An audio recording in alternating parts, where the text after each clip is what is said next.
All right, so we're going to get started with the agenda for Thursday, August 21st. We're going to, we have a new face. Do you want to introduce yourself?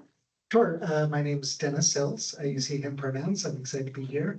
Sorry to have missed last week, but I was able to watch the recording. So looking forward to today's conversation. Yes. Yeah, I'm Tamara. Yep, Jeremy. Yeah. This week. And we've Lauren. Lauren, are you there? I wonder if is the mic like in a different spot in the room? I don't think so. Matt said he heard us. Mm-hmm. There she is. Yep, sorry. Very old laptop, struggling to wake up. I've been there. You want to introduce yourself, Lauren? We Yeah, did it hey. right Hey, Dennis. last time. Yep, one of the other commissioners. I think last time we did like, outside backgrounds too. I'm a product manager, work in tech remote. So I've switched from my daytime remote to my evening remote for this. Glad to meet you. Matt? My name is Matthew Pruitt. I'm the Employee and Technology Services Director at the city. I started as the HR Director 7 years ago. Man, it's been more than that now. It's more like 9 years ago. That's odd. Over when we hired Kyle as the city manager, we combined a number of the administrative departments and we became Employee and Technology Services. So I'm doing that now.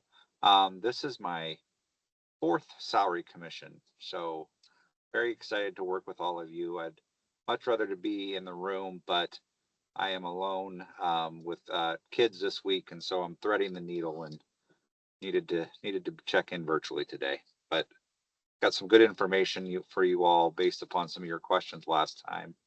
And looking forward to talking about that. Okay. With that, let's get started on the agenda. So we have you have a presentation to give us?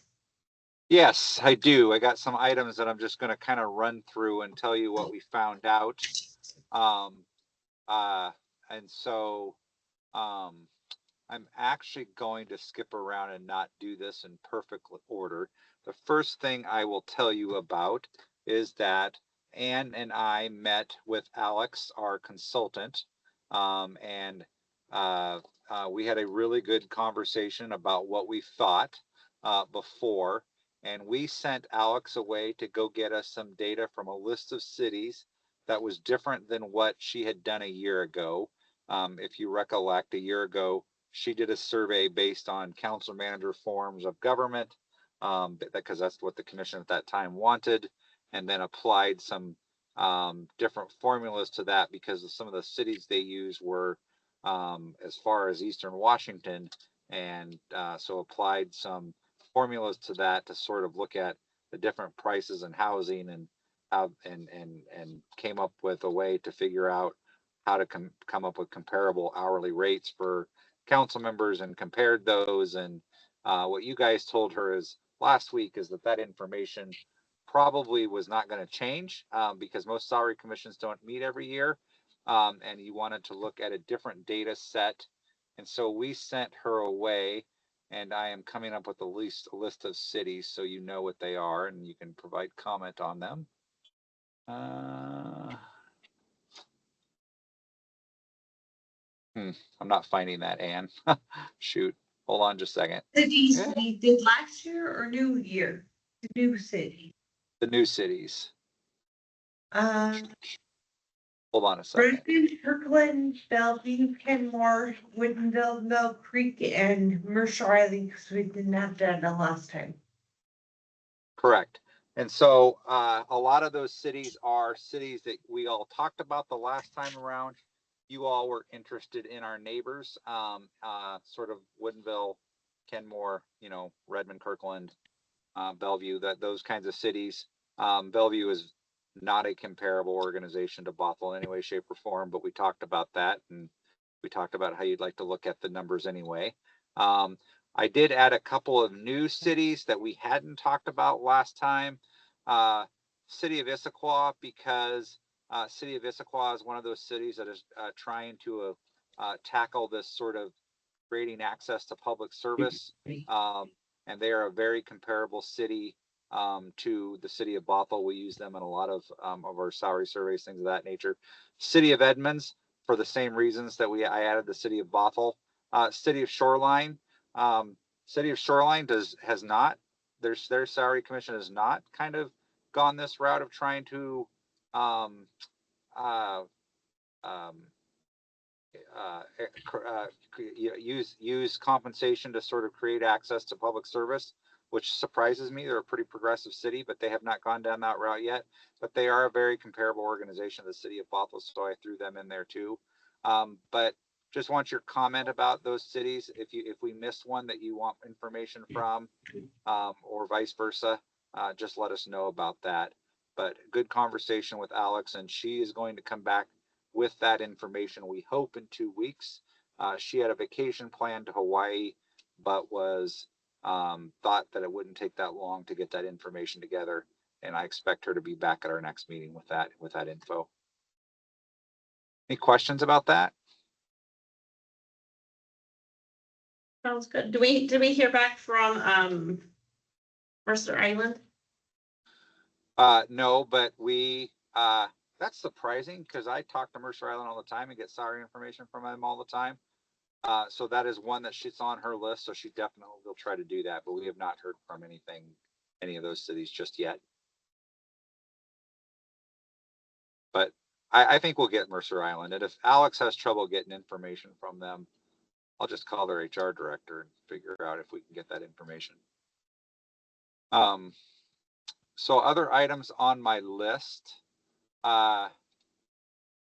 So you all asked as part of this, can we look at these other cities, but can we also look at cities that are sort of trying to do what the Kirkland and Edmonds of the world are doing, with the sense of looking at compensation as sort of a way to create access and to open up access to public service for all income levels and a more diverse range of individuals.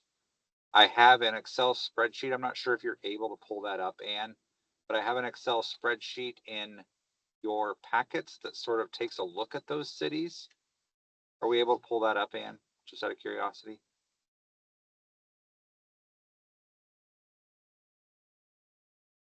Anne? Hello?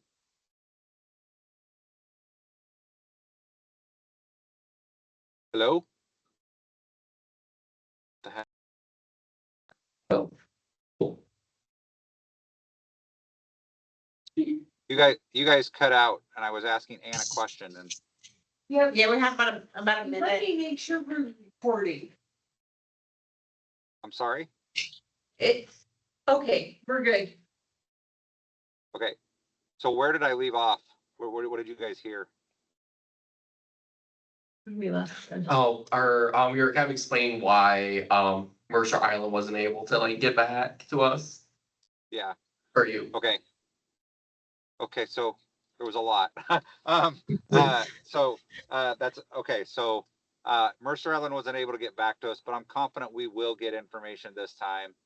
If Alex, our consultant, isn't able to get it, I will give a call to their HR director to see if we can get it. And if that doesn't work, then I'll have Kyle reach out to the city manager, but I'm sure we'll get information from them this time. And then after that, I was talking about one other thing that the commission asked for the last time around was information from not just the cities that we gave to Alex and that she'll go get the data on, but cities that just are focused on using compensation as a way to increase access to public service or public office to a broader range of income levels and more diverse group of people. And I have an Excel spreadsheet that's in your packet. And I was asking Anne, is there a way to pull that? Oh, yeah, perfect. So this was a hard question to answer.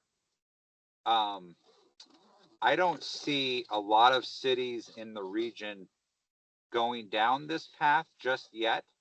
Um, uh, uh, it was a little difficult to tell without kind of going into each of their salary commission ordinances, and not many of them have that information readily available. So the four cities are kind of the four cities that we've already talked about: Issaquah, Edmonds, Kirkland, and us. Um, uh, Outside of that, the city of Seattle, of course, but out within our region or cities our size and are comparable to us, I just did not see a lot out there. The city of Woodinville went down that road and then made an affirmative decision to not go down that road.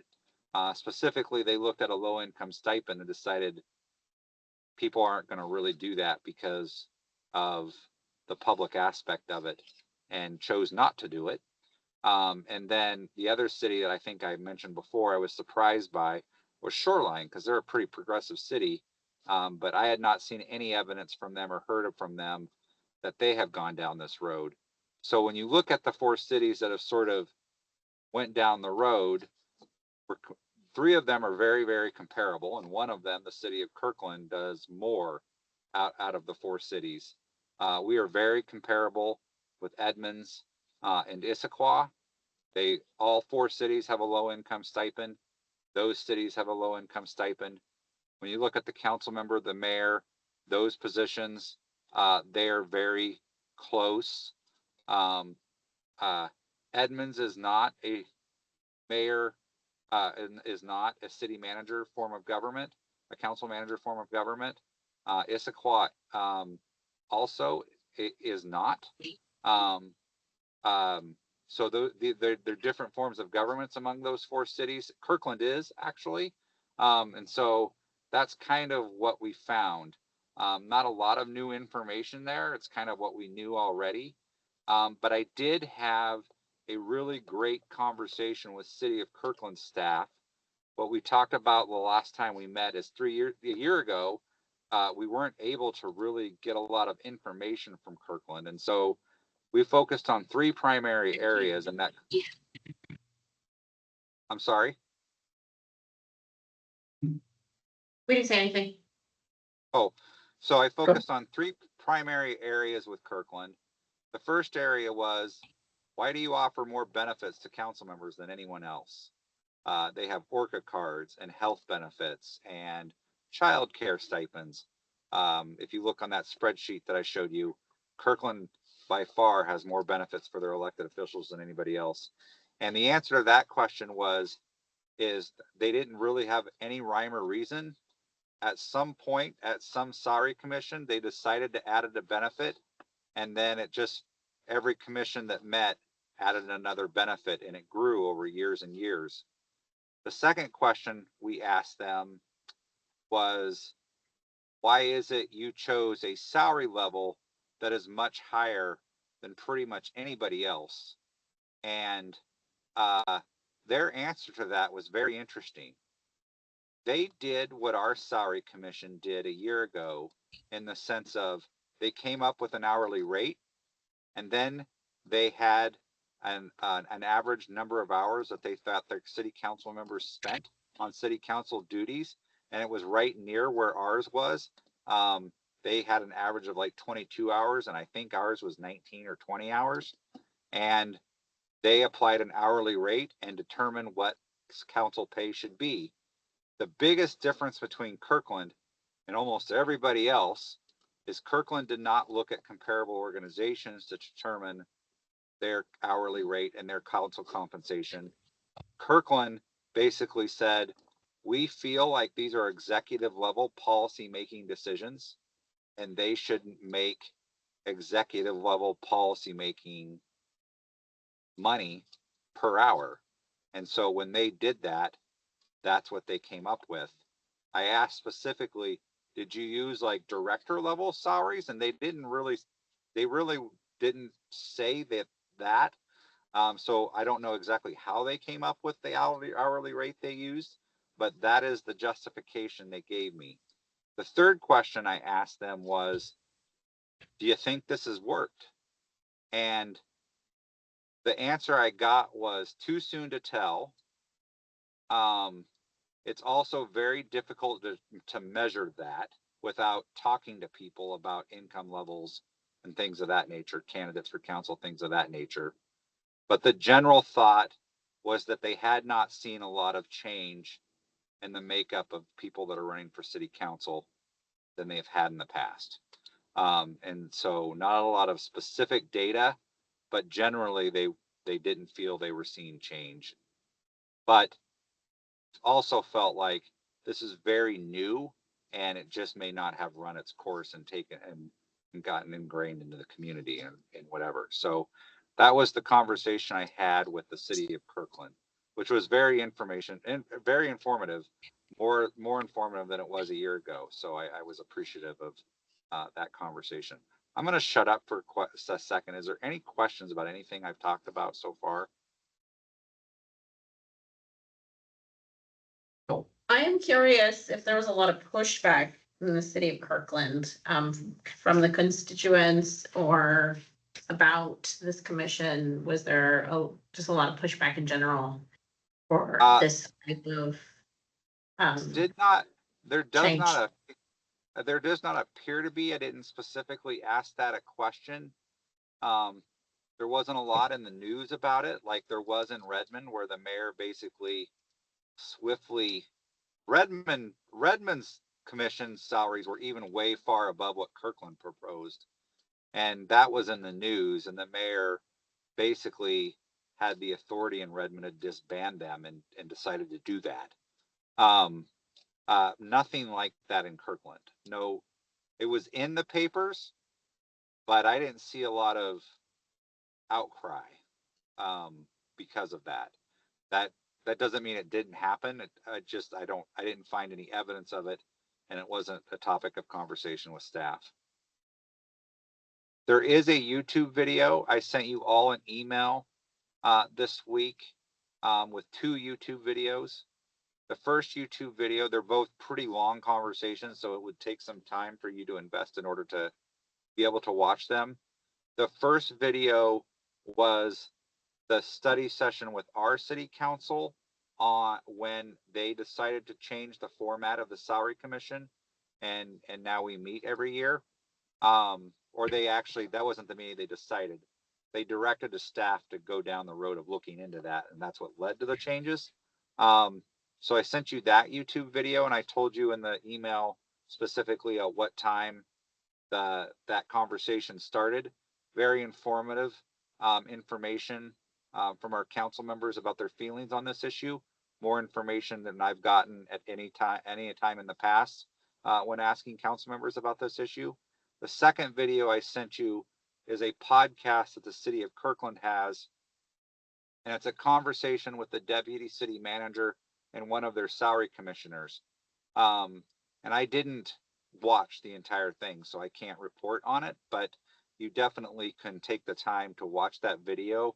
Our consultant gave me the link and said she thought that it was informative, and that they kind of had the same point of view that I heard from staff, in the sense of they don't know if this will work. Their strategy was sort of to make the change with the salaries and sort of see how it goes. And so that's, but I didn't watch the entire video, so I'll let you do that and form your own conclusions. Matthew, can I ask a question? Cool questions. Yes. Might go ahead, Lauren. Okay, sorry, there's a lag somewhere. I don't know if it's computer or Teams or what, but so sorry if this doesn't come through. So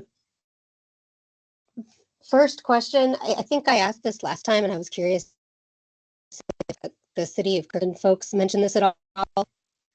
I know that this is still very new to this region, but you know, the concept of increasing compensation to increase accessibility to public office isn't local. So has anyone out there done any research on this, or is it, I mean, or is it the case that this is just so brand new that everybody's in this like speculative place of, sort of first principling our way to what might increase participation?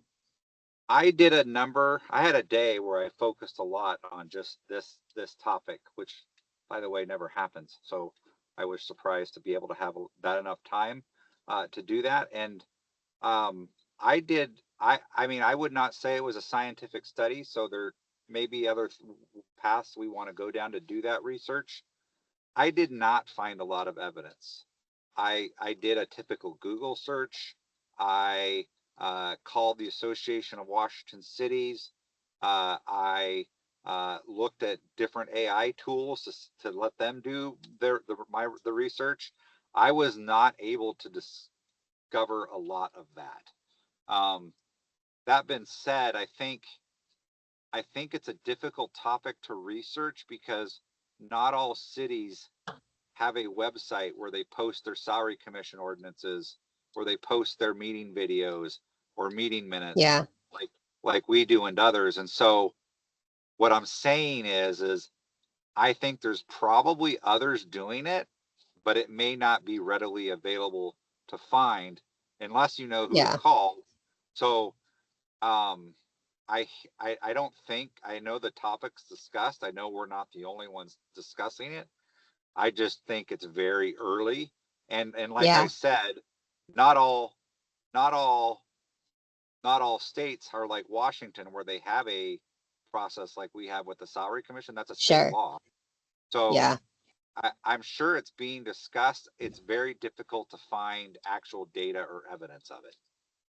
Okay. I mean, that's fine too. I just, yeah, I mean, if the answer is it's just so new as a concept that everybody is experimenting, Yeah. then that I think is it itself interesting data to have, right? That Yeah. This is a common thing folks are trying, Yeah. and everybody's in a wait and see. Um, the other question I had was around I noticed that there were some, like I can't switch the spreadsheet tab because it freezes my browser, so I'm not going to do that. But I think I noticed like there were some columns where it looked like only Kirkland had added things. Like I think maybe it was the childcare and maybe there was another one. Thank you. Did you talk to them a bit about like how did they pick these different levers, or was that where you were saying like they just kind of over the So years have added different things? So a couple of things about that. The staff that was involved in those salary commissions is no longer with the city. The staff that I was able to talk to that is involved with their current salary commission was very, um, I wasn't provided like a specific rhyme or reason. It was Yeah. sort of like one year they decided to do health benefits, and then the next year they decided to add another benefit. And the year after that, they decided to add another benefit. So no, I don't have a lot of why as far as their benefits. They clearly offer more than others. Um, Yeah. they still offer health benefits, which 5 to 10 years ago was more prevalent with city councils. The city of Shorelines, and you'll see this in the data, I'm sure, when Alex gets back to us, they actually have higher salaries, not as high as Kirkland, but higher than most. And the reason they do that is because they had health benefits, but they cut them. Mm. And they decided to give them compensation in the form of salary as opposed to doing health benefits. So it's a little all over the place. And and we should get back to Alex and ask her to ask that question about benefits. If I don't know, if I'm assuming she'll ask that question, but because it's a compensation survey, but we should make sure that she's going to do that just so we can do that comparison as well. And maybe with Alex's research, we'll find some other cities that are doing this. It's just I have not been able to find that data or evidence yet. Yeah, cool. Yeah, and I'm mostly just like looking at this, like it's interesting that they found, whether organically or however they arrived at it, like a bunch of different kind of levers Yeah. outside of just like a salary. So it's interesting to I was just curious about how they arrived at these. Yeah. Thank you. The city of Edmonds, they have the stuff in your packet. So if you go into the link that we sent you out with the packet and you go into the city of Edmonds ordinance, they are very good. Like, I don't know how much time their staff has, but it appears to be a lot more than because they have very lengthy explanations in Edmonds about why they did what they did. I don't think it really provides new information, but it's really interesting. I mean, it's really detailed as far as what their thought process was.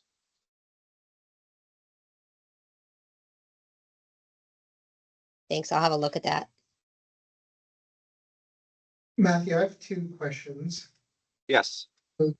One question is just about timing relative to the election cycle. I'm curious because you mentioned that Kirkland hasn't seen necessarily results in the council makeup, but it looks to me like this went into effect in 2023, and I'm curious when, because I'm wondering if this is really the first full this fall will be the first full election cycle where candidates will have been able to take that into consideration. Yeah, sorry to interrupt. That's fine. Go ahead. Yeah, that's an interesting point. So it was the summer of 2023. So they would have that. I mean, it would. I'm willing to bet either candidates were declared or declaring. So I don't think it would have affected that election cycle. So I think you're right. I think this 2025 cycle would have been the first sort of full election cycle. I think that's correct. And the staff was very hesitant on this topic because I don't think they wanted to say there's no evidence what the salary commission had done hasn't affected, but they didn't really say that. They kind of said it's too new to really be able to tell, but in their assessment, they didn't see a different crop of candidates than they saw last time. I actually kind of debated that with them a little bit because I lived in Kirkland for 20 years. I haven't lived there since 2019, but I actually do think, at least from a diversity standpoint, the diversity in council candidates is different. Income levels, I wouldn't be able to tell you, but they were just kind of saying they don't see the evidence yet. Not that it isn't working, just that I think it needs to set for a longer period of time before they're willing to say, yeah, we really see a difference here, or we don't. If that makes sense. Thank you. Yeah, I just wanted to point out that I think the results might be a few years away from being definitive. And That's so I just wouldn't want that to cause us any pause. I think the other question I had is related to the AMI for each of these areas. Because one of the things I'm interested in is the ratio of AMI to the salaries. Because I think that if the cost of living is very high in that particular area, you would want to see probably similar ratios. And so if our ratio, for example, is out of whack, that would be something that I would be interested in knowing. And also related to kind of the low income stipend, I'm curious when that kicks in for each of these communities.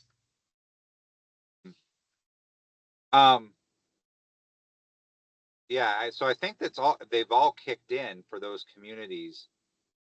And I haven't asked this question, and maybe we can go out and ask specifically, but I do not believe anybody has seen anybody that's actually taken them up on this.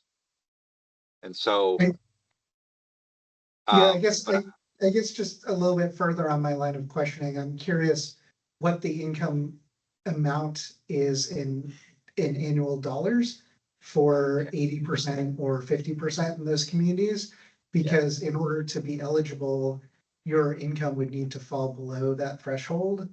And in many communities, that's fairly high because we have very high cost of living in our region. So there may be people that make significant amounts, but still don't fall necessarily in that threshold, under that threshold. Yeah, I think we can bring you back some data on that. Thank you.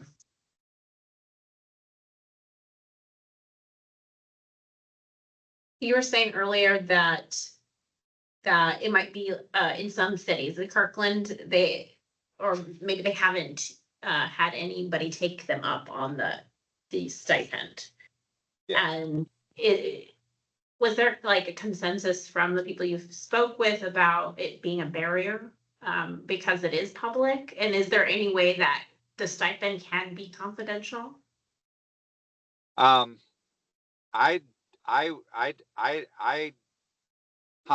let me ask that second question of our city attorney. I do not see any way that it can be confidential. Knowing what I know of public records, and I don't see how that would be possible. But I'm not a public records expert, so let me go ask that question. There's a lot of sort of, how would this actually work? And we're not going to know until somebody asks, to be honest with you. But there's a process, as my recollection is, there's a process in the guidelines that the commission last year used through the state. I can't remember the organization, but it's the Office of Equity and Community, volunteer positions. I don't remember the exact document, but it's in your packet from what we've used to sort of figure out how we would approach this. Most cities use this sort of, well, they'll go to HR and HR will do their best to sort of figure it out, which is the case with a lot of these similar processes. And I did not ask Kirkland about whether anybody had taken it. I thought they offered that information, that nobody had done it yet. But what we'll do is we'll go to Kirkland and Edmonds and Issaquah and ask that specific question just to make sure that's right. The only city that I know rejected, sort of, Woodinville basically said, this is the reason we're not going down this road. We don't believe people will ask for it because it would have to be public. And so we're not going to do it. It's kind of my understanding. They actually did a pretty good job explaining their decisions as well in Woodinville. I think that document's in your packet. And if it's not, we'll definitely add it. But they were pretty clear that was the reason they weren't going to do it. But we'll go ask that question about if anybody has actually utilized it, just to make sure that that's, I don't believe that's the case. I believe we've asked that question before. But we'll re-ask to make sure that that's correct, and maybe something's changed since the last time we've asked. Yeah, and then sorry, well, real quick, just if Go someone is to claim that stipend, they would have to prove their income and verify their income with. That is correct. Now, an interesting question would be, do we have to require them to claim it? And we're entering a territory that I would have to really engage the city attorney on. Yeah, another thing I think would be interesting to toss into that bucket if you're already going to engage with the attorney is, and maybe this is already known, but I'm assuming the concern is that it wouldn't be anonymized, as in someone from the council is using this benefit, and that's why but is that known, that like it does need to be like this specific position is utilizing this benefit, or just one of the council members or two of the council members are utilizing this benefit? Would that be sufficient public record?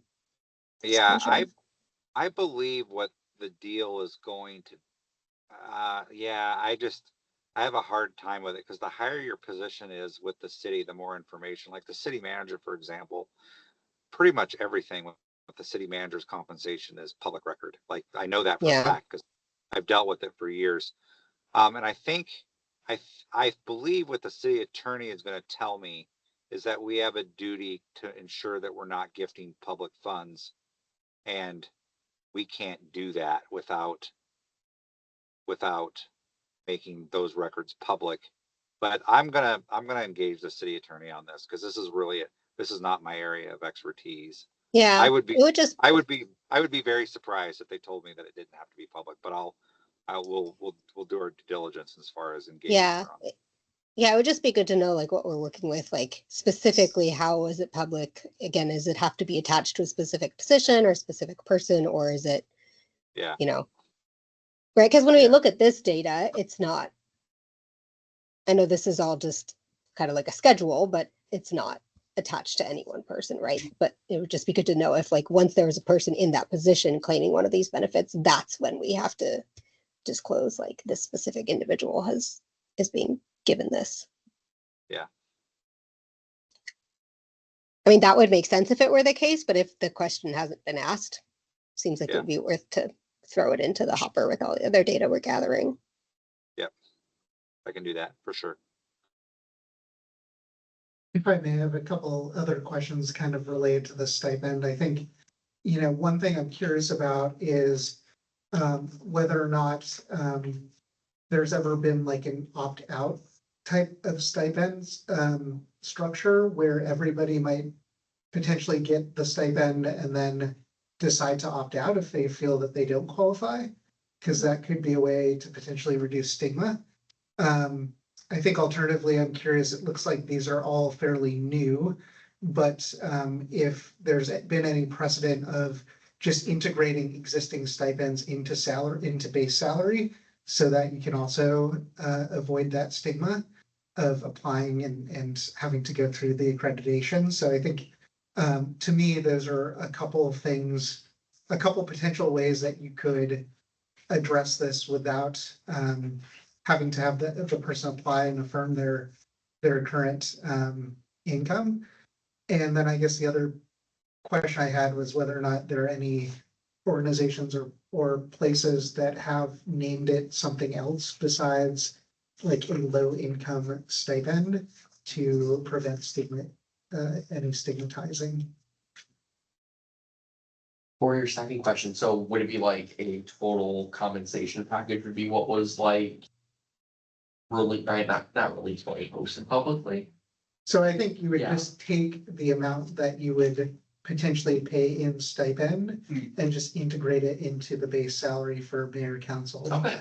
And just redistribute that so that it's equitable and people don't need to apply. So it would adjust the bottom line, but it would have the same intent of accomplishing, elevating all those who may have lower incomes as well.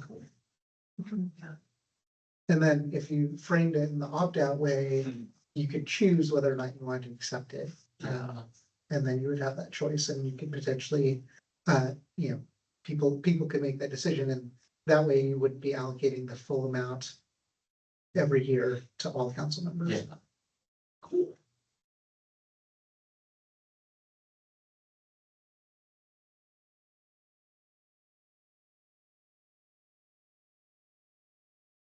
So if there aren't any questions about this topic, I can move on. And Anne, I'm not sure if you're able to do this. Can you pull up the CPI data? Yes. So another thing you asked me about was essentially the consumer price index and what it was. And sorry, I'm adjusting my screen here a little bit. And so this is sort of what the city uses. This is from the Municipal Research MRSC. I don't know what their initials stand for, but they're basically an organization in Olympia that does research for municipalities who, quite frankly, don't have the staff to do this kind of research. And so they report back on where the consumer price index this year is. And I will tell you primarily what this is used for at the city is we have labor contract language with our 4 bargaining unit members that designates they get CPI from June to June as sort of their that's how much their salary tables increase every year. So basically it's called the cost of living adjustment and all employees get it. Non-reps are not guaranteed it like union members are, but essentially the council, as far as I know, has always given them the same amount as our ASME employees, which is our largest bargaining unit. And so it basically goes to all city employees, excluding the city manager. And so how we would determine that is we would look at the June column and we would go down to 2025. And that number is basically what the consumer price index increased from June to June, and the number is 2.7%. And so we would apply that to all city employees. If you go look at that spreadsheet that I sent you before, some cities give this to their council members automatically, and then some don't. I would say most don't. And the philosophy there, I think, has been, well, if salary commissions are meeting every 1 to 2 years, they can just consider this as part of their decision. But for instance, the city of Issaquah doesn't do that. They just give it to their council members automatically. And so that's sort of built into their council members' compensation.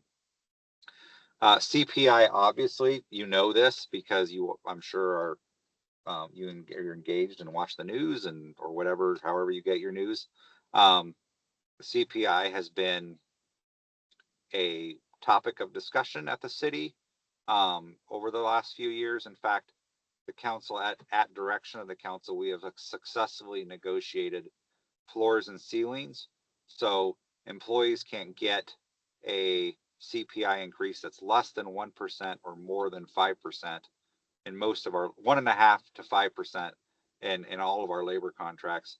And the reason for that is that in 2022 we had a 9.7% increase, which is the highest consumer price index increase we've had over the last 40 years. And that sort of that time period lasted for about 3 years. It was, 2021 was high, 2022 was highest, and then 2023 it started to come back down, but it was still pretty high. That consequently is exactly what happened 40 years ago. Is it was a 3-year period. So this has been on the minds of the city council, labor leaders, obviously my staff, city management, because it was a big impact to the city budget. 2.7% is a very normal number. That is, historically, CPI, if you look at a 5-year period, goes up about 2.25 to 2.5%. So 2.7 is getting right back to where I would consider to be a normal increase. However, lots of people believe that that's going to be short-lived because of tariffs and things of that nature. That hasn't shown in the CPI data yet. Whether it does or not in future years, I don't know. But the short answer is, the answer to your question is that the city will be using 2.7% for cost of living adjustments on January 1. Any questions about that?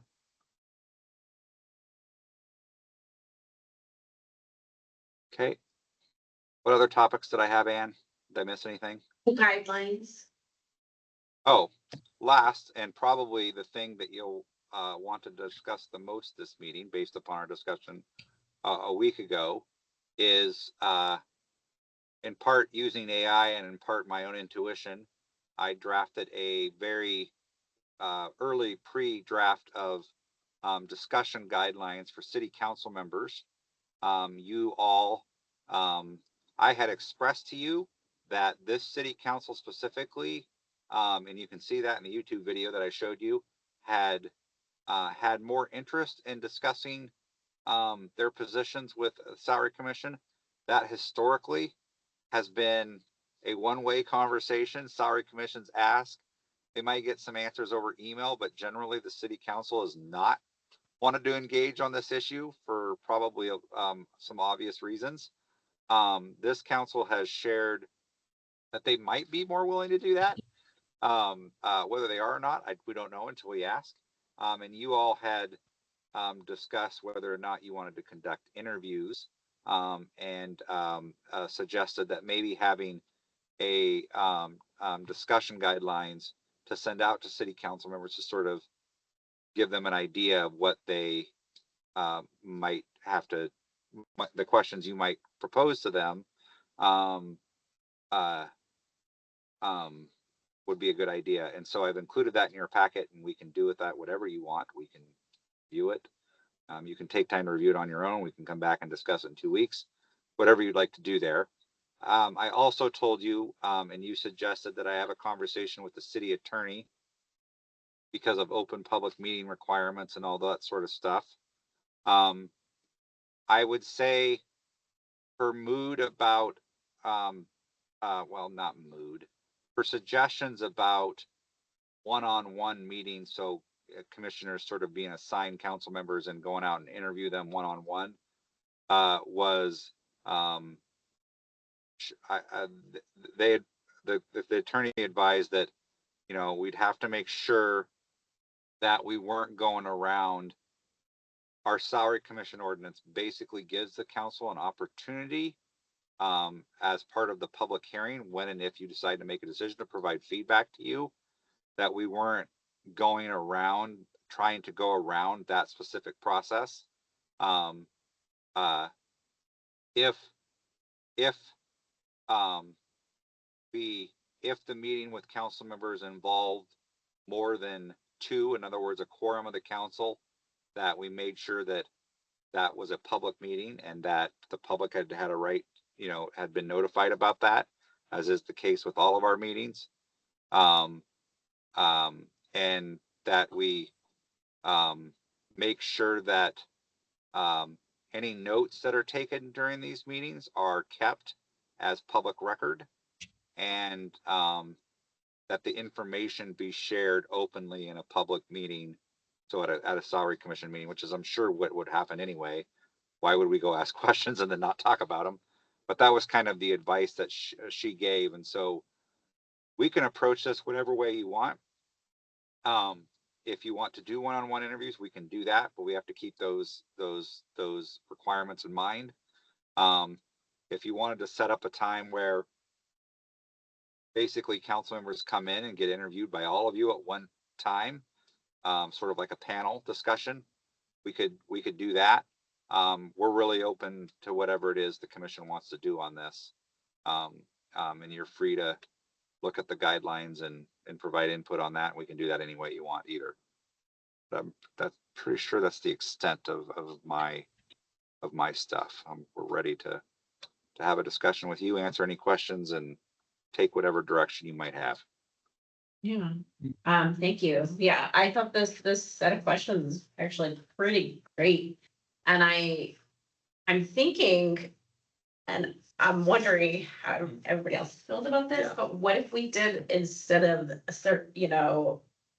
doing this really awkward conversation panel style, which feels like these are really vulnerable questions, I think, and maybe need some time where people need to think about this and how it affects their lives. I'm wondering if we could have like some kind of anonymous survey. Could we send the survey out with these questions and maybe a couple others to help make us an informed decision? Is that possible? Yeah, we can do anonymous surveys. We do them on anonymous surveys. We do them with employees. We do them with the community. We can use SurveyMonkey, which is usually the sort of tool of choice. We have other tools. We have like Microsoft Forms too. But we could staff could absolutely put together a survey to send out electronically if you wanted to go that route. Yeah, I think that's all. I mean, I would, that's the direction I would like to go in. And especially since the video you sent, the YouTube video, there was a lot of transparency and vulnerability of the council members in discussing this. I don't want to have them to go do it again in front of the public eye. So I felt like that the video was very informative, and it really made me think of like, wow, I really had no idea the impact as a public member of our community has been. And I also I want to include some type of question that that includes their job responsibility in a dual county you know, like, the relationships they have to have beyond just, you know, I have all these relationships with one county, but now I have to have relationship with, you know, meet new people and travel and do all these different things and take my vacation time to do, you know, to go travel to these events. Like, this is a lot of impact, and I think it's a really good start, these initial questions. And maybe we Yeah. can add to it or refine, but I really like this as a first start. This is your discussion time, so I'm not going to interrupt too much, but I Oh. did want to point out, I'm really glad that you raised that issue, because I did actually research how many cities in Washington State have a um, multiple county, have a border that goes through two counties. There were 5. Um, 3 of them were in Eastern Washington. I remember Okanagan. The one that was closest to us was the city of Auburn. Auburn is also a comparable organization of the city of Bothell. And so I did ask Alex to add, we put Auburn on our list of cities. But that was the one that seemed to be most relevant as far as Bothell, that has a 2-county sort of boundary. But we could absolutely add that question as well. Now I'm going to shut up. Sorry, I've talked a lot. And there was one other thing I wanted us to consider as a group, is that if you look at the, we were talking about it a little bit before the meeting, the increase of population size in 2013, 2014, that was because of the annexation, is that correct?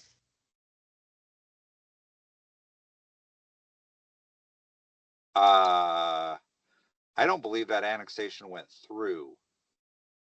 Let Okay, me go back. so this is as Let a me go back. 20% population change.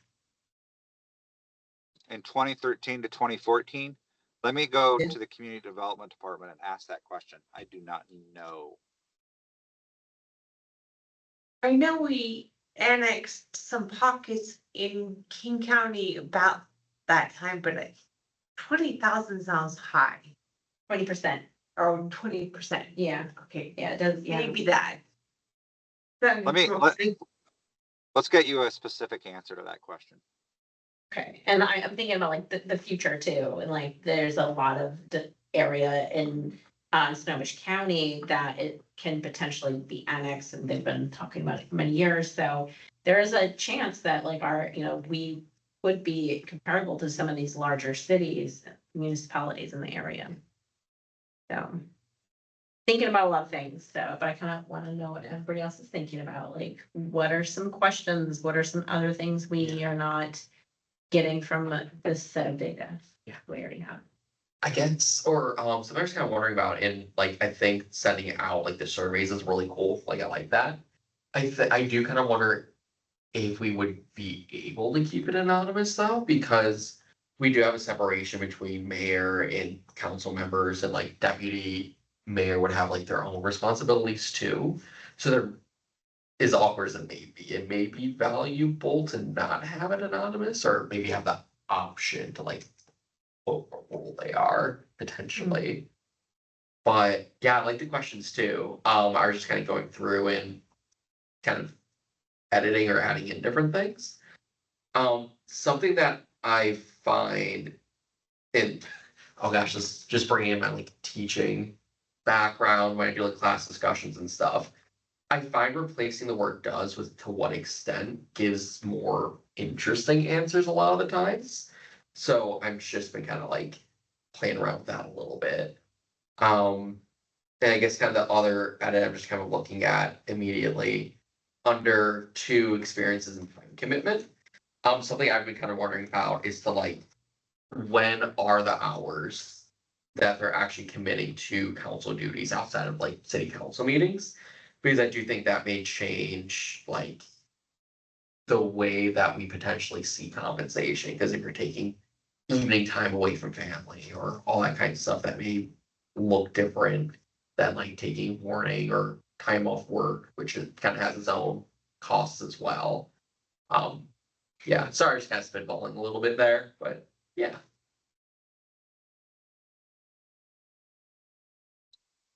I agree about fine tuning the questions, although I will say too, when I look at this, it's a great place to start. I may be adding more things to your laundry list of things for the attorney. So sorry, but like when we get this data back, let's say we didn't have it anonymous, because I agree, it's such a small group that it's, there's only one of some position, it's going to be hard to anonymize fully. If the data is not collected anonymously, but we only choose to use a synthesis and we don't attribute like specific quotes, let's say, or specific data points, like, is that a problem? Or because it was a little unclear to me from the discussion guide, like we're taking in this information, we're synthesizing it, and then we're gonna report back, hey, we made a decision based on 5 respondents saying X. Are we required to also say, and these were the people if we have that information? I will, since I'm meeting with her anyway, I will ask, but I really don't think so. We do anonymous Yeah. surveys all the time. Yeah. And we So do anonymous surveys with the community. They're all public record. I don't think that would be a requirement, but I could definitely just raise So the issue. Yeah.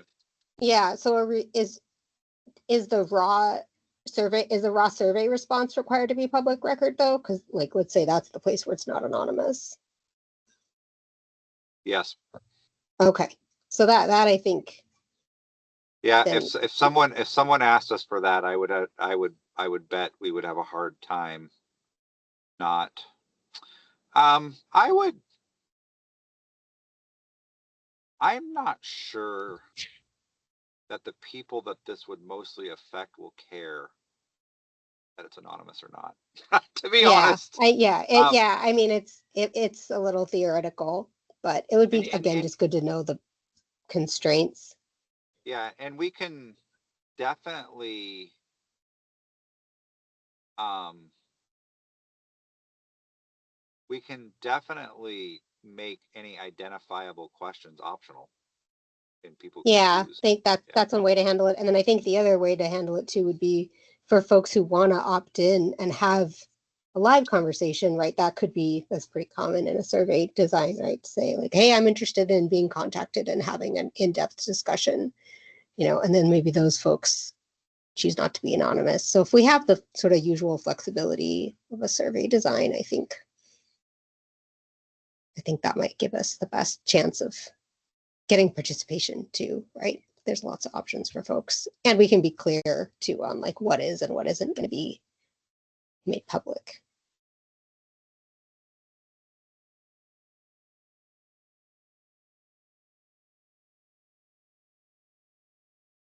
Next. Yeah. Okay. A couple things. First of all, Matthew, thanks for doing the questions. I agree. I think they get at a lot of really good topics.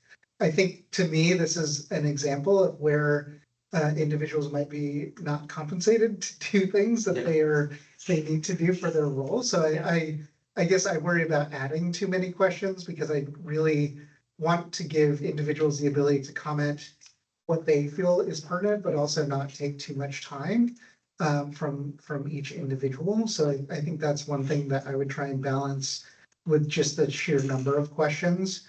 And that kind of stuck out to me. I think the other thing that I would want to ask in general that I don't see here is, are there opportunities where your involvement could benefit the city and the people that you serve, but aren't required and you're choosing not to do it because you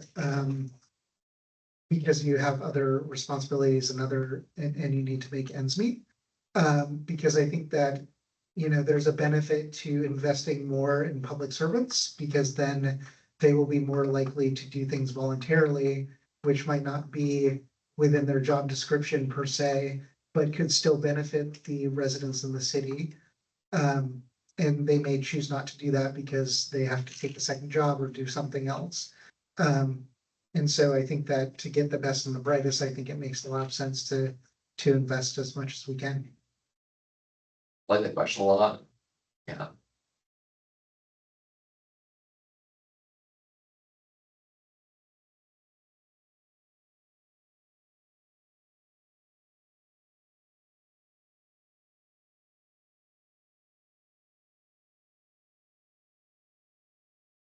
Yeah, it's pretty interesting. The Kirkland package is very built out.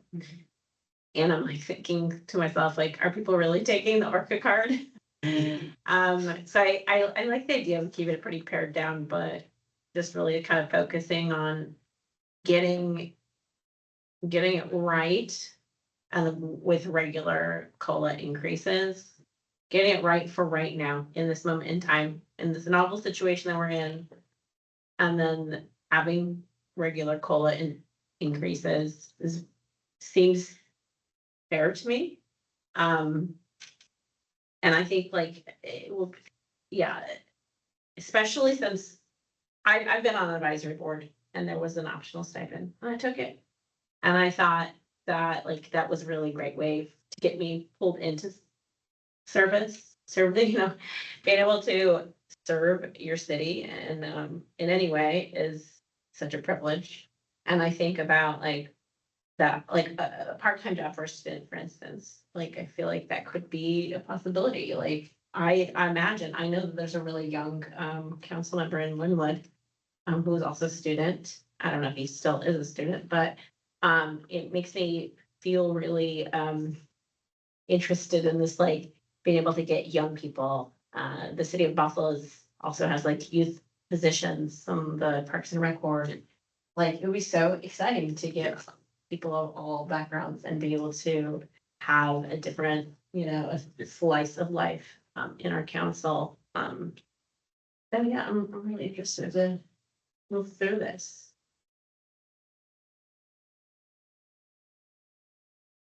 Any other discussion? I guess my big question, like from a logistical standpoint, what's the best way for us to edit this? Cause I just, it sounds like there's just a few tweaks that we have, but I think we generally, it sounds like a lot of people are in agreement that this is a good start. And so I'm just curious, what does the process look like logistically to move forward and get something ready to be shared? We could pull up the questions and kind of edit it together, or I guess if we want to do it after, we could like do a shared doc of some sort, but I don't know what works for everyone. I like working for a shared doc and maybe that's something, I don't know if we're gonna be meeting on the 4th or not. I will be out of town. But that would give us some time to individually look at it, line by line. And maybe just change some like semantics, like you were mentioning, the language around does. Yeah. Yeah. So that, that would be, just give some like, 10 minutes, 15 minutes, look at it. And do some suggested edits, and then next time we can maybe refine that and finalize it to send out to them. I mean, does that seem like a good turnaround? So And I gotta step in here. I don't believe that I can have a public commission make changes online on a shared document. I think that violates the Public Records Act. Oh, I will ask that question to make sure, but I'm pretty sure that's going to be the case. Should we What go I- through it as a group? Yeah, I think we'd be prepared to go through it now as a group.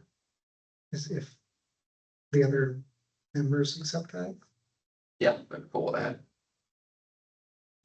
Yeah, let's do it. okay.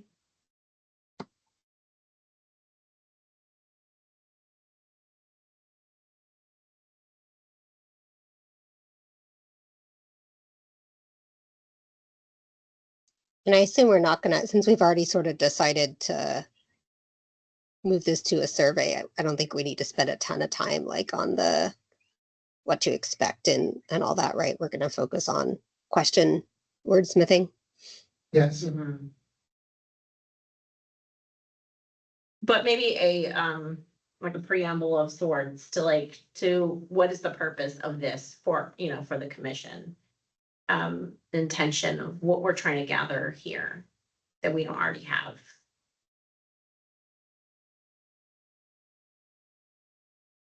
if I I may, think go for it. I was just gonna say, I just wanna, again, be cognizant of their time. Mhm. So I'm wondering if we want to like before we go through this, just set a limit of how many questions we might want to ask Mhm. and pick from this menu or a few of the questions that came up in the discussion. Just because I'm worried that if somebody takes the time to do this, it'll take a really long time. Yeah. There's 12 questions here. What do we think would be a decent number to respect their time and to get the information that we're kind of looking for? I think, one, I would ask an open-ended question at the end, so anything they want to add, so that way you give some freedom to the individual, and I appreciated Lauren's, I believe, comment about asking to, if they want to do an in-depth interview, offering that option so that they can provide more comment. Yeah. I think adding those two at the end, and then we could decide on a number of questions before. But I think an open-ended question allows them to fill in anything beyond what you're asking. Well, and I'm assuming too, if we're building this in SurveyMonkey or, yeah, any other survey building tool, that we'll have the option of some are required, some are not, obviously, and then maybe also we have the option of like, I mean, all of these seem like they're going to be like a text entry box, right? We're not asking like scale of 1 to 5 or anything on any of these. So I think I would say let's like prioritize, because I agree this could be a lot of questions for someone who wants to give in-depth answers, and then think about which ones we might have as optional, or if we want to get fancy, like if there's any logic here, like we only want to ask this question and, if they answer a certain way or anything. Because the one thing we do, of course, lose with the interview, not that I think we should revisit that decision, is just, the kind of flow of the conversation, me being able to dig in more. Just being cognizant that we won't have that in a survey setting.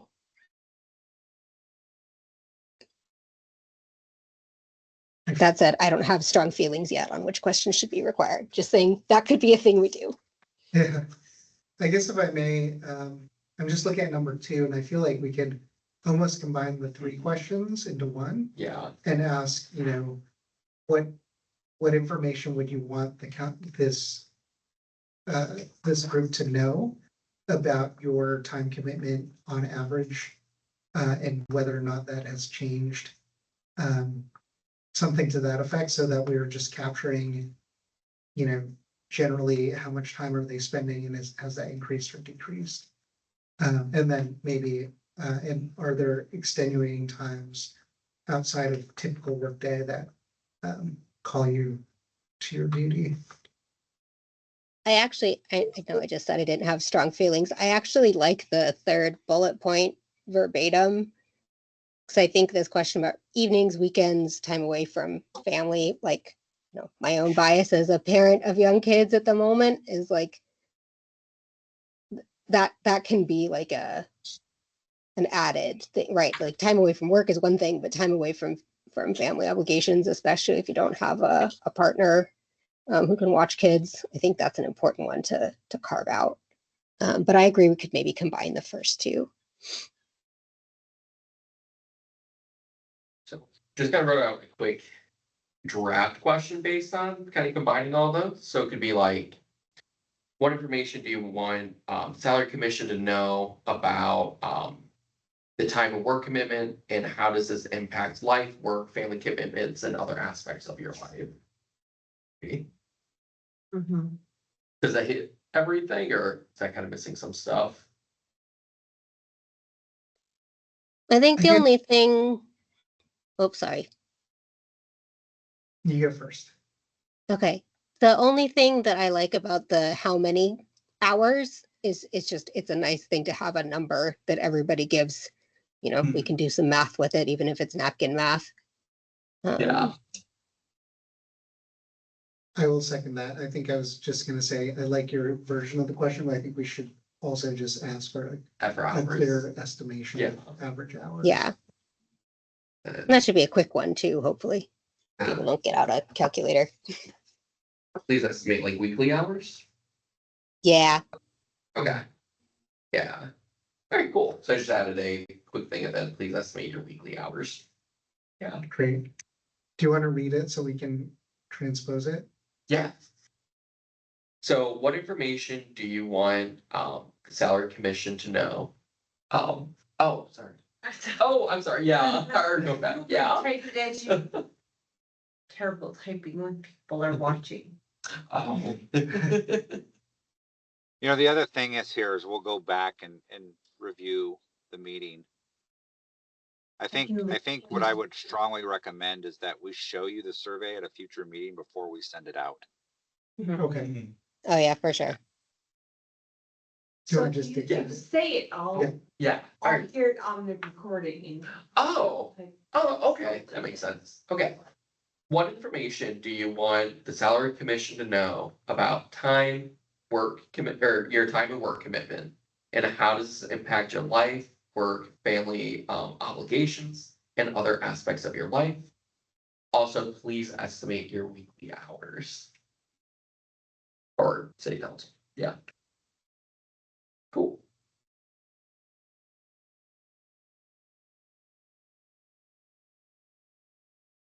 I have a question about um, that sweet intersection between I'm out with my family going to a Parks and Rec event and networking at the same time. Do you think that's something that they would consider? Because I mean, I think that's also really an important role. You are, when you were going to the Yeah. public events, you are also like a city councilor. People are going to be talking to you. So I'm curious, like, how do we include that in the question too? I don't know if everybody would answer it the same way, like true time commitment, because there's a lot, I feel like a lot of gray area around that. We could maybe prompt it with something like, you know, consider times where you feel like you're doing both or wearing multiple hats, something like that in the setup for the question. Yeah, I think including in that, the question that was Yeah. combined by Jeremy is like the parentheses where it says including meetings, prep, constituent communication, that like having that in the Yeah. be there would be important. And something about vacations too, that they're, you know, they are, it seems like from what we heard of the council meeting is that often they are using their vacation time and their personal time from work to do council work. So I'm curious about that as well. That Yeah, impact. good call out. Yeah. Should we just ask explicitly on that one? Like, are you having to use vacation time? Like, if that, I agree that one's worthwhile to consider because that is compensation, right? For most people. Yeah.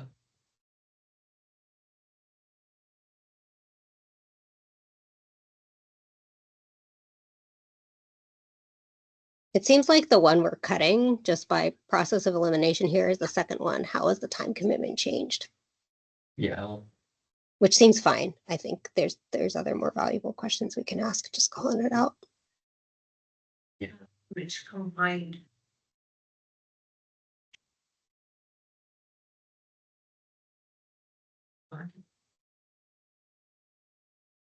Number 2 is gone. Yeah. Change the.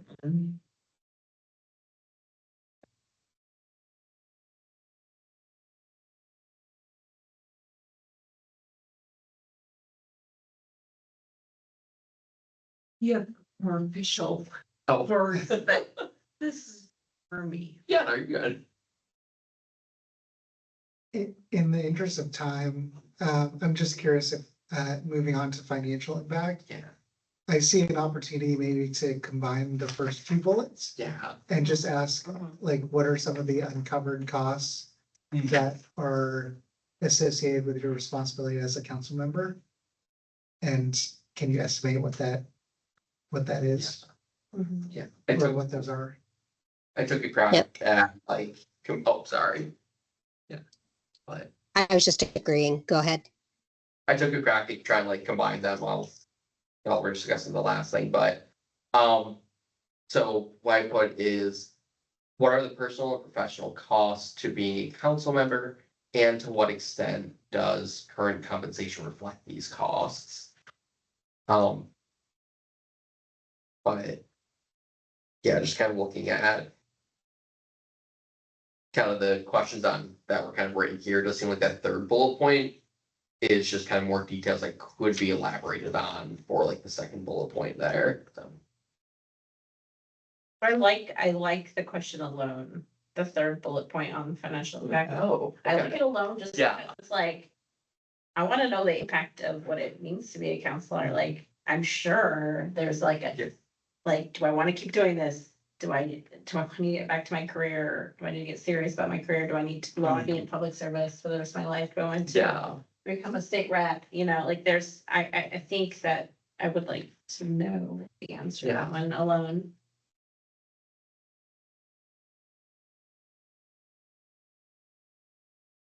Any other for this section? We can move on to number 4. Yeah, so the access and barriers to service.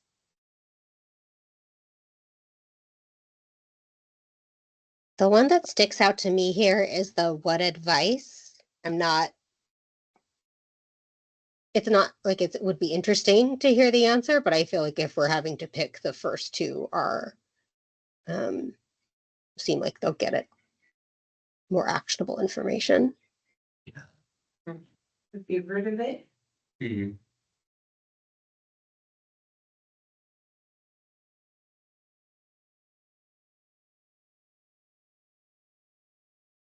I guess I'm in favor tonight of combining things. I wonder if we could just combine the remaining two and say something to the effect of what compensation structure could, in your opinion, could result in more accessibility, more diversity of income levels, occupations, backgrounds, et cetera, serving on council. I think that gets at both of those. I like that. Yeah, true. The first one isn't doing a ton independent of the second one anyway, I don't think.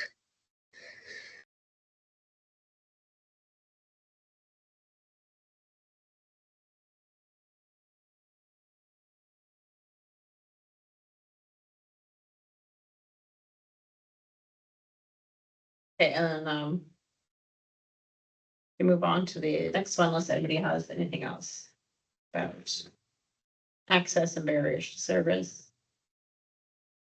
So the closing question, reflections. How do we feel about these? I like the second one there a lot. Oh, sorry.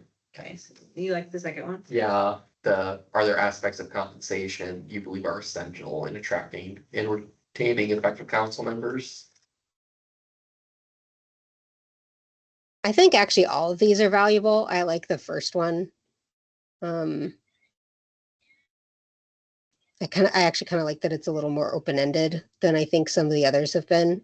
So it seems like a nice balance to some of the really like pointed things we've been asking in the previous questions.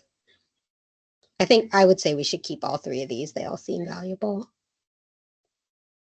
Also, the last one is optional too, right? So Mm-hmm.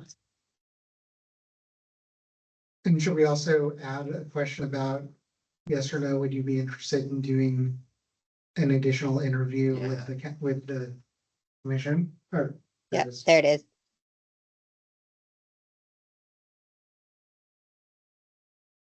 is there a way we can like word it so it's not, it doesn't seem like we're pushing them one way or another? I just want to make it clear that it's completely voluntary. If they choose. I mean, Yeah, I think I- something like, oh, go ahead. I just put it in there as placeholder. Yeah, I think there's something kind of standard boilerplate, like, are you interested in in-person interview to provide more feedback? If so, I how have do we no contact idea. you? I have no idea what their opinion is gonna be on this. I imagine there are one or two that are passionate about this and will want to take you up on that. I just want to make sure you're aware, we have a deadline of November 1st, as far as our salary ordinance. Yeah, Now we can always go to the council and get that deadline extended. And I'd be surprised if they didn't do that, but I feel like I do need to at least bring that up. So I am. would it be useful then to specify like somewhere in how we're sending this out, like the interviews would take place on this date, right? Or like in this time frame, just to keep the time box clear? Yeah, we could definitely in a draft come up with something like that and put it in the language and see what you think.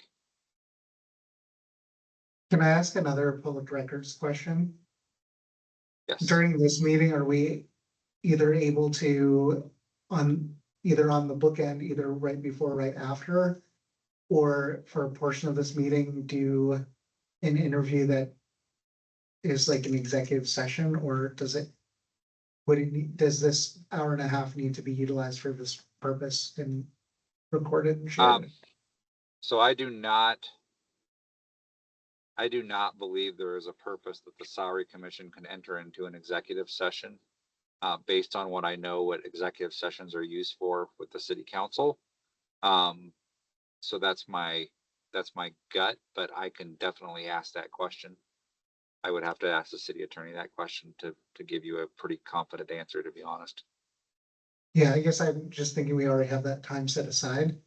And so, that could be an option if we want to seed some of it for those interviews, if that's what council decides, but Now we can do that. You can have a public meeting where you conduct an interview with them. And we can Okay. use this time for that purpose. Whether or not it can be in an executive session, I don't believe so, but I will definitely ask. okay, thank you. I think if we're letting folks opt in to say like, yes, I would like to have a meeting, we could say, and these will be part of these sessions, and just be upfront about that if that's the way we want to go. Because I agree, it would make sense to do it in the time we've already got reserved.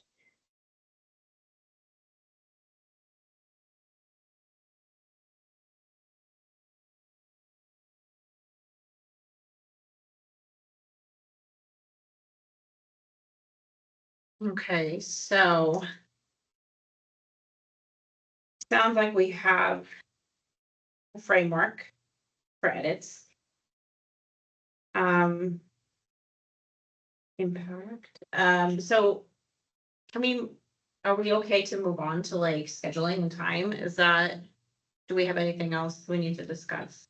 I would just clarify that what Ann and I are going to do is we will go through this meeting. I'm probably going to listen to it again. There was a lot of questions. And so we would do our best to pull out the questions you asked and provide answers to you. And then take your input on this and come back to you with a draft survey at some point, all of which we would try to get to you in a certain amount of time before the next meeting, so you would be able to review it before the meeting. So that's how I'm going to proceed. I just want you to, if there's something else I should be doing, just let us know, so we're all on the same page as far as what staff is going to do for you. Yeah, that sounds good to me. So. Yeah, so we have the schedule for the meetings. We have 1, 2, 3, 4, 5 meetings left. So if we have the questions refined and approved at the next meeting, they could be sent out after the 4th. Does that sound right? I won't be there, but I think it seems like we will have quorum, so it could be approved by the people that are here. And I guess just a heads up for the 4th, so I found this out yesterday, but I will not be available on the 4th. I've got parent teacher. But yeah, sorry. Alright. Grace open house technically, but it's may not be. thoughts? And from a staff standpoint, you're also out on the 4th, correct? Correct. Still trying to form though, because there's 3. Jenny I'll be can't here. Be virtual. Oh, right. She was iffy. Oh. So I'm gonna make a suggestion. I hesitate because I don't want to extend the timeline, and you've all committed to a 90-day period. So I want us to do our best to get work done within that 90-day period. But there's a lot of questions with this meeting. We're gonna have to put a survey together. Alex is gonna have a lot of work as well when she gets back from Hawaii. Would the potential of moving this date, moving the September 4th meeting to September 11th, would that be possible? Just a question. It would give us time. It would give us a little breathing room to make sure that we get all the work done. And if assuming we came to a final decision on the survey on September 11th, we could send it out by the 15th, give the council a couple of weeks to fill it out, and then by October 1, have a majority of the data that we're going to provide to you completed, and then you'd have the month of October to basically get into deciding how you want to make a decision. Just a suggestion. I don't know what other people's schedules are. That makes sense. I'll just raise again that October 1st is the Jewish holiday that I won't be able to join for. Yeah. The second, you mean? The second or the first? Second, yeah, the second, sorry. The Thursday. So I guess the shortest way to ask my question is, would the commission be available for a meeting on September 11th as opposed to September 4th? Yes, I think so. Yep. Then, 2 weeks in a row. You do that? Mhm. I do not know if I can be in person on the 11th. I think worst case scenario, I can be virtual. Okay. I think. I can double check. I'll let you know. To double check the room is available, but should be.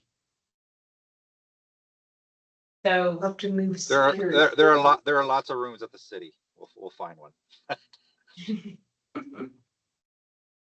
so we do a calendar request change right away. Okay, cool. Great.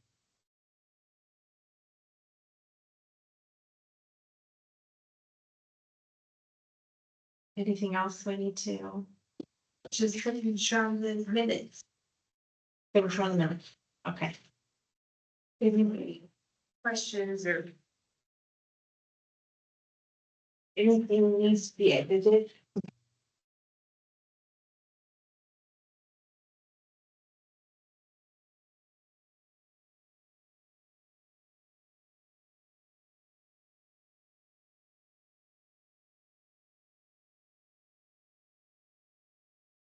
I think we'll get it. Look at yours then.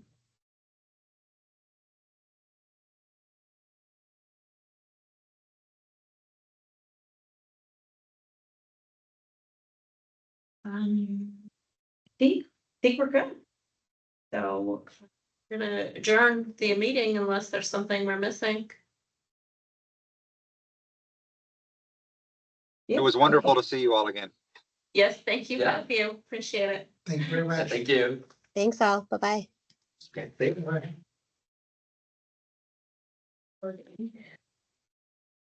So it's in red. I hope that's okay. Let's see.